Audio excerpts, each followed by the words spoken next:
Okay, so if you thought the royal family's messiness peaked with the Sussex saga or those backhanded palace leaks, guess what? You haven't even scratched the surface. Because behind the scenes, far away from the pomp, the palaces, and the painfully coordinated family portraits, a real, slow-burning royal coup has been unfolding. And no, it's not loud or flashy. It's not fueled by scandalous interviews or rogue memoirs. This one's been led by Princess Anne, with nothing but grit, legacy. If you want more unfiltered royal truth, not the palace-approved version, hit like, subscribe and tell us in the comments, are Beatrice and Eugenie breaking the cycle or repeating history? Stay tuned. The tea only gets hotter. The Queen Consort phase had begun. Ceremonial appearances, curated coverage, and that gleaming sense of I made it that some say came with a heavy dose of religious symbolism. And then came the crown. Queen Mary's crown, to be exact. The one drenched in royal history and soaked in symbolism. The one that, when worn, doesn't just say, I'm queen, but I'm part of the real lineage. So when Camilla allegedly arranged a private portrait featuring herself wearing that specific crown, the reaction wasn't just raised eyebrows. It was internal shockwaves. Enter Princess Anne, and the one royal who never cared about fanfare or fame. The woman who's done thousands of engagements without blinking, who doesn't play the royal PR game because she doesn't need to. She's the firm's moral steel beam. And this crown stunt, she saw it as a full-blown act of royal cosplay, a betrayal of legacy. And more than that, it was a threat to the one woman and does believe embodies the spirit of monarchy in the modern era, Catherine. So Anne did what Anne does. She didn't make a scene. She didn't leak to the press. She went straight to the top, King Charles, and delivered a blow that's still reverberating through the royal halls. A letter from their mother. Yes, that mother. Queen Elizabeth II. A letter she wrote privately before her death, reportedly sealed and stashed away for a moment just like this. And the message, crystal clear. The monarchy, she wrote, must be led by character, not crown polish. Dignity, not drama. Legacy isn't inherited. It's earned. And while no names were mentioned, every word pointed directly to Catherine and very pointedly away from Camilla. Now, imagine being in that room. Camilla, hearing her late mother-in-law's words being used to sideline her. Charles, torn between his wife and the ghost of the Queen. And Anne, standing there like the ghost of consequences. From that moment, everything started shifting. Quietly, yes, but unmistakably. Camilla's solo coronation tour, postponed, then reworked, then mysteriously vanished. Her portrait with Queen Mary's crown, nowhere to be found. Meanwhile, Catherine started appearing in all the places that mattered. High-level summits, state banquets, international charity forums. Not as a placeholder, as the face, and the press. Oh, they caught on quick. Suddenly, coverage tilted hard toward Catherine's elegance, her grace under pressure, her modern regal energy. Camilla's efforts, on the other hand, started to feel tired, dated, a little forced. It was like watching someone try to belt a power ballad when the room's already vibing to lo-fi jazz. But here's the kicker. Catherine didn't lift a finger. She didn't make speeches. She didn't throw shade. She didn't even acknowledge the drama swirling around her. She just did the work, showed up, smiled, wore the right outfit, said the right thing. She became royal perfection incarnate, not because she demanded the crown, but because she didn't have to. It was like watching a real-life version of The Favorite, except this time the silent duchess is outmaneuvering everyone without even opening her mouth. Camilla, though, she started to feel it, not just in the press, but in the room.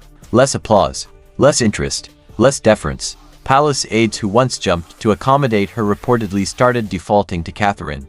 Her influence, once so carefully rebuilt, began slipping like sand through fingers. And Princess Anne, she just watched it happen. Not smugly, not theatrically, just with resolve. Because for Anne, this wasn't about winning. It was about preserving. The monarchy has always been fragile, but now, in a post-Elizabeth world, it's teetering on perception more than ever. And Anne knows, if the crown is seen as an ego project, it crumbles. But if it's placed on someone who reflects duty, honor, and actual emotional intelligence like Catherine, then it survives. And didn't just fight for Catherine. She fought for the institution. Which brings us to the present. Camilla is still technically Queen Consort. Her name's still on the programs. Her title still holds. But the power, the public faith, the future, it's already gone. She's been symbolically benched. Not in a dramatic fall from grace kind of way, but in that silent, brutal way where nobody calls anymore, nobody asks, and slowly. You're just not included.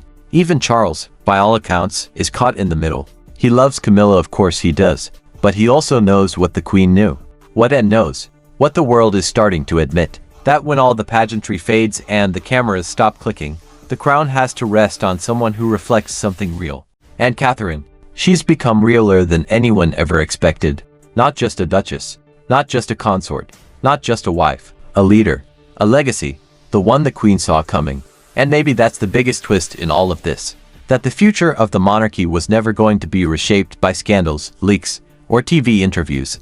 It wasn't going to hinge on titles or tradition. It was always going to come down to character. And in the clash between Camilla's ambition and Catherine's composure, only one could represent the crown moving forward. So what now? Camilla fades, Catherine rises, and watches, and Charles balances, and the monarchy ancient, creaking, and somehow still standing shifts once again. Not with fireworks, but with one steady, strategic, unforgettable move, and that move belongs to Anne. So, your turn. Do you think this was a quiet coup? Was it right to invoke the Queen's words to tip the scale? Is Catherine's silent strength exactly what the crown needs in this chaotic modern world? Let me know what you think in the comments, and don't forget to subscribe, because in the royal world, the drama isn't always televised. Sometimes it's written in sealed letters and played out in silence. Oh, you thought that was the end? Absolutely not. Because in true royal fashion, nothing ever really ends. It just gets buried under layers of tradition, symbolism, and long, uncomfortable glances across Buckingham Palace dinner tables. And in this case, the drama is still unfolding, with the kind of slow-burning intensity that makes palace staff avoid eye contact and aides pray for a minor scandal to distract the press. Let's pick it up where we left off. Camilla, technically Queen Consort, finds herself in this increasingly awkward position where the crown rests on her head, but the respect has quietly moved elsewhere. Her calendar isn't empty, but the energy has shifted. She's doing the same engagements, wearing the same tailored pastels, shaking the same hands. But something is off. The applause is lighter. The smiles are tighter. The press coverage, practically sleepwalking. Because while Camilla plays catch-up with photo ops and ceremonial obligations, Catherine is already being styled as the monarchy's moral compass. And here's the twist that Camilla never saw coming. Catherine never asked for it. She never made a power play, never forced a spotlight moment. In fact, the brilliance of Catherine's rise is that it's been completely organic. She's done what every PR guru secretly begs their client to do. Say less, do more. Let the public fill in the greatness. And oh, they have. But the real shift, the tectonic one, happened behind the scenes. In the conversations no one sees. In the moments where legacy gets decided not by who sits where at a gala, but by who people trust with the next 50 years of the monarchy. And guess who's been slowly pulling the strings? And let's be honest, Princess Anne has always been criminally underrated. She's been grinding for decades. No scandals, no ego, just duty. And now, she's wielding the influence of someone who's earned it. If the monarchy were a boardroom, and just became the chair of legacy management, and she's been holding quiet little meetings with the people who matter most, don't expect a confrontation. This isn't that kind of power struggle. This isn't Game of Thrones. It's more dangerous because it's slower. It's not the sword, it's the silence. It's the looks exchanged during photo calls. The subtle repositioning of chairs at public events. It's who's announced first, who walks behind whom. In royal life, optics aren't decoration, they're law. And lately, all signs point to Catherine. But what about King Charles? Here's where it gets tricky. Charles is no fool. He sees it happening. He hears the murmurs. He reads the briefings, the analytics, the public sentiment. He knows Camilla is technically queen, but Catherine has become the queen. Capital Q. The emotional monarch. The one people cheer for, root for, cry over. And when the monarchy's survival hinges on connection, not protocol, that matters more than a coronation robe ever could. Still, Charles is walking a tightrope. Camilla has been by his side through the absolute worst. She stuck with him when the entire country hated her. He loves her, really loves her, but even love bows to legacy. And Charles knows he can't risk being remembered as the king who let the crown become a costume. So what does he do? He adapts. Quietly, painfully, subtly. Sources say certain responsibilities are already being unofficially transferred. There's more talk of Catherine representing the monarchy abroad. More whispers of joint projects within. More photo ops where Catherine is placed just a little closer to the center. And Camilla, still there but noticeably sidelined. Not removed, just redirected. It's like she's being politely escorted offstage during a standing ovation for someone else. But here's what makes this entire situation so Shakespearean. No one is saying anything out loud. There are no statements, no declarations, no press briefings acknowledging the shift. That's not how the royal family works. They don't do drama in daylight. They do it in whispers, body language, and the strategic use of titles. And you can feel it. Every time Catherine steps out, the coverage is glowing. Every headline is a coded message. The future of the monarchy. A queen in the making. Royal steadiness in uncertain times. Every photo is a new installment in the slow-motion succession plan and set into motion when she dropped that letter from Queen Elizabeth on the table like a royal grenade. And let's talk about that again. Because if you think the Queen's letter was just some sentimental relic, think again. That letter is now unofficial scripture. It's been passed around quietly, read in hushed voices by senior royals and advisors who, frankly, needed a reason to get off the Camilla train without causing a crash. That letter gave them the out. It reframed the entire royal roadmap. It said, this isn't about who married whom. This is about who carries the crown with honor. And whether or not Camilla expected it, that was the moment she lost her grip. Now, fast forward to the latest royal appearance. Catherine walks into a charity gala elegant, polished, radiant. Camilla's there too. But the room moves with Catherine. People turn toward her. Cameras linger. Conversations pause. It's not disrespectful, it's instinctual. Because Catherine has become more than a royal. She's a symbol of stability, of continuity, of what people want the monarchy to be. Camilla, she's the complicated past. And Anne, she's the enforcer. And it's still not over. Behind palace doors, plans are being drafted. Transition teams are quietly being reshuffled. Advisors are being swapped out. It's not about removing Camilla, it's about redefining her. Giving her a softer role. A quieter one. Something ceremonial. Less central, less future-facing. In contrast, Catherine is being groomed for the kind of leadership that isn't just public, it's institutional. She's meeting diplomats, reviewing briefings, studying global issues with the kind of intensity that suggests she's not just preparing for photo ops, she's preparing for rule. And through it all, and remains unbothered, uncheckable. She isn't asking for credit. She's not doing interviews. She's just making sure the house her mother built doesn't collapse under the weight of PR stunts and symbolic overreach. Because in Anne's eyes, the monarchy doesn't need reinvention. It needs recalibration. And Catherine, she's the compass. So, where does this leave the rest of us, watching one of the oldest institutions in the world be reshaped by silence, strength, and the ghost of a queen who saw this coming? Watching a woman who never chased the crown become the one most worthy of it. Watching a sister stand up not for power, but for legacy. And watching Queen Camilla realize that sometimes the crown fits, until it doesn't. So tell me, did Anne just pull off the classiest palace coup in history? Is Catherine the monarchy's last hope for relevance? And is Camilla a casualty of her own ambition, or just a woman born into the wrong era of symbolism? Sound off in the comments. Because if we've learned anything from this story, it's that in royal life, nothing is permanent, except public perception. And right now, the people have made their choice. The crown may sit on Camilla's head, but the future, it's walking beside Princess Anne, and wearing Catherine's smile. Subscribe for more beautifully messy royal fallout, reputation redemptions, and silent power grabs that make palace walls shake even when no one says a word. Because in this family, power isn't taken. It's earned. In silence. In service. In legacy. Alright, so now we're standing at the edge of something quietly revolutionary. Not loud, not tabloid-worthy in the conventional scandal rock's royal family sense, but deeper, more potent. The kind of power shift that unfolds in silk-gloved moves and unspoken alliances. And at the center of this very British drama, 3 women, 1 crown, and 1 very divided kingdom. Let's recap for the latecomers.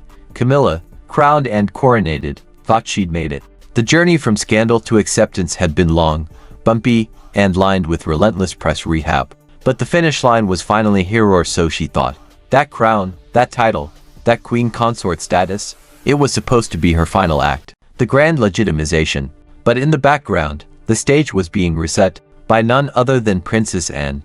Now let's get something straight. Anne didn't do this because she hates Camilla. This isn't personal. This isn't petty. This is about legacy. and has been in the trenches since birth. She doesn't need approval, applause, or a magazine cover. She's the monarchy's immune system. She shows up, shuts it down, and keeps the institution alive in ways most people don't even see. So when she saw Camilla stepping into Queen Mary's crown with a smug little glint in her eye and a solo tour in the works, yeah, that was a line. Because here's the thing, Anne remembers the old ways, but she understands the new world. She knows what her mother wanted, really wanted, not just in public duty but in private values, and saw in Catherine not just a duchess, not just a future queen, but the actual heir to that moral blueprint Queen Elizabeth lived by: restraint, service, loyalty, and the grace to say everything without saying a single word. And that's what this story has quietly become: a war between loud symbolism and silent strength. While Camilla orchestrated PR plays and tried to leverage royal artifacts like cheat codes, Catherine just kept being. And that being did more than any press campaign ever could. The people noticed, the firm noticed, and she took the shot. Let's go back to that infamous confrontation, because no matter how they try to spin it now, that was a turning point. And walks into a closed-door meeting. Camilla's allegedly mid-sentence, outlining her plans for a personal, royal initiative, some sort of cultural diplomacy tour that would have put her center stage without Charles. And then boom, and drops Queen Elizabeth's letter. A personal, sealed message. Not some vague will. A specific set of wishes. Dignity over spectacle. Service over status. Catherine over Camilla. Imagine the silence in that room. Imagine Camilla staring at that letter, the color draining from her face. And Charles caught between a sister who represents legacy and a wife who represents, well, complications. He didn't argue. He didn't deny it. He just listened. And that was enough. Because that moment didn't need to end with shouting. It ended with understanding. A painful, unspoken agreement that the era of trying to force Camilla into a beloved queen role was officially over. Not out of spite, out of necessity. Now, don't get it twisted, Camilla still holds the title. She still walks in royal processions. She still wears the crown when protocol demands. But the power, that's gone. Quietly, completely, and probably forever. What's replaced it is something even more interesting. Catherine's elevation through absence of ambition. She's not jostling for attention. She's not playing the game. But doors are opening for her that once required centuries of bloodline and politics. Now, she steps in and people know. This is the future. This is what monarchy looks like when it adapts without collapsing. Her poise at summits, her composure at charity engagements, the way she communicates empathy without a single misstep. It's textbook royal, but updated for a generation that values authenticity over hierarchy. Catherine isn't trying to be the queen. She's just behaving like one. And in doing so, she's becoming something far more powerful, inevitable. And Anne's watching every move like a quiet general in the background, making sure no one veers off course. She doesn't need thanks. She's not asking for headlines. She just wanted to make sure the ship didn't sink under the weight of outdated ego and glittery distractions. And for now, it looks like she's succeeded. Thanks so much for watching. If you made it all the way to the end, you're officially part of the small percentage of people who don't just click away, and that means a lot. Before you go, I'd love to hear from you. Drop a comment below and tell me your thoughts, your ideas, or even what you'd like to see next. I read every single one of them, and your feedback genuinely shapes the direction of this channel. If you enjoyed the video, tap that like button. It tells YouTube this content is worth sharing. And if you haven't already, hit subscribe and turn on notifications so you don't miss the next upload. We've got more exciting videos coming, and trust me, you'll want to be here for them. This channel is just getting started, and your support helps it grow faster than you realize. Thank you again for spending a part of your day here with me. Stay curious, stay motivated, and as always, take care of yourself. Until next time, I'll see you in the next video.